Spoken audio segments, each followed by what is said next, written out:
A sentencing hearing for Brian Koberger is now underway. Minnesota is one of the states pushing back, and they are now looking to identify more attackers that haven't yet been arrested, that Phoenix residents wake up to every single day. Arizonans and downtown Phoenix residents will be flooding polling places. You can find these facilities all over downtown Phoenix in an effort to make the city cleaner and less stinky.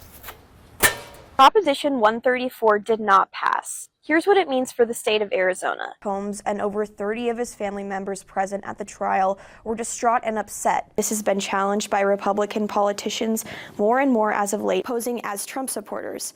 Thomas said she has never seen anything like this before. Amidst the brutal death of 21-year-old Trey Reed at Delta State University, his parents are demanding answers. Reed was found hanging from a tree on campus last week. The state medical examiner ruled his death a suicide, and officials say there is no evidence of foul play. Reed's death sparked national outrage, as many suspect there is more to this story than officials have concluded. His family is requesting a second independent autopsy to confirm his cause of death. The family's attorney, Ben Crump, said they received, quote, conflicting accounts and incomplete information regarding the circumstances of his death. Crump says the second autopsy will happen as soon as Reed's body is released by the state medical examiner.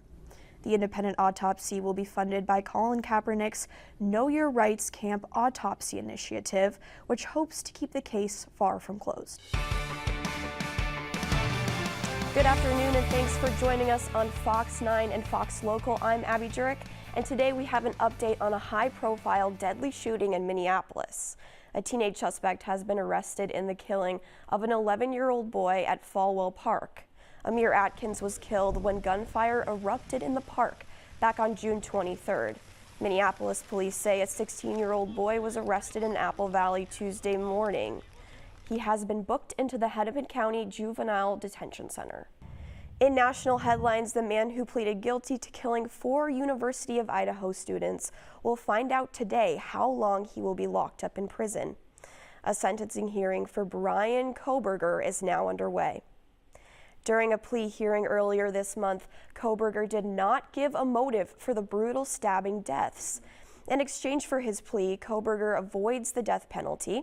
He is expected to receive the maximum punishment for 4 consecutive life prison sentences with no possibility of parole, plus another 10 years.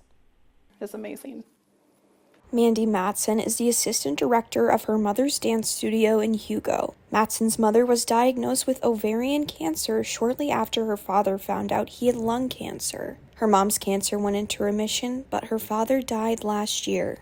It was a roller coaster. It was devastating. It was bittersweet because we wanted to be so happy for her, but at the same time, we knew that we were losing another parent. Dennis was a Vikings fanatic. Growing up, we were not allowed down in our family room on Sundays between 12 and 3:30 unless we were going to sit quiet and watch the game. This past season, she crafted a routine to honor him. Once I explained to my dancers the reason behind it, the vision behind it, why we were doing it, the reason for the songs picked to do it, they were psyched. They were totally on board. Matson's ecstatic dancers won competitions with the routine titled Skull.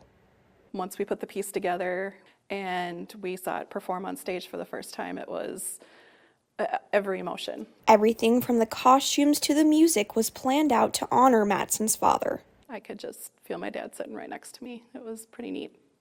The young dancers hung up their pom-poms for this season's routine, but it will have a lasting effect on the studio and its community. Every time the dance got over, the first thought in my head was him just, going, wow, Mandy, wow.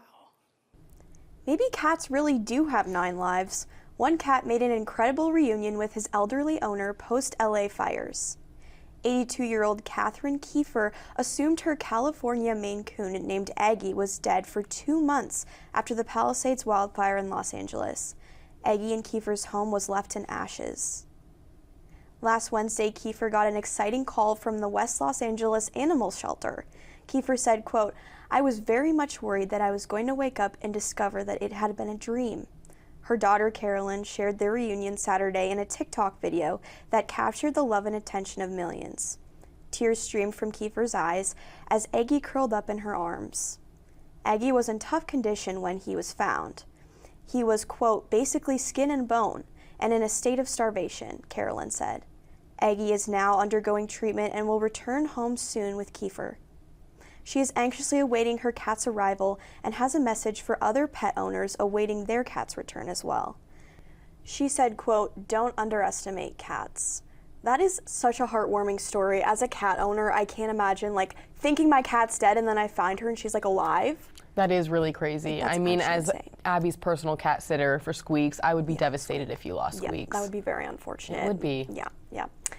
I feel like I would maybe want to bump into a horse because we have a lot of those around here, and if it just waltzed in, I could hop on and right away. I mean, better late than never, right? I'm happy for them, honestly. I think if I was a first responder, first and foremost, I would be focused on saving lives. But if I had a little break, I would have grabbed some M&Ms off the highway if there was so many, a little mid-shift snack action. There's still much more to come on the Fox 9 Morning News on this day of the hump, Wednesday Hump Day. Back to school shopping for supplies is underway, so are parents feeling stressed about costs? The answer might surprise you. And we are talking football, when the Vikings are practicing and when you can watch in person at training camp. Plus, Jared is back with a look at the rest of today, storm activity, and a glimpse into our weekend weather. That's next up. We'll be right back.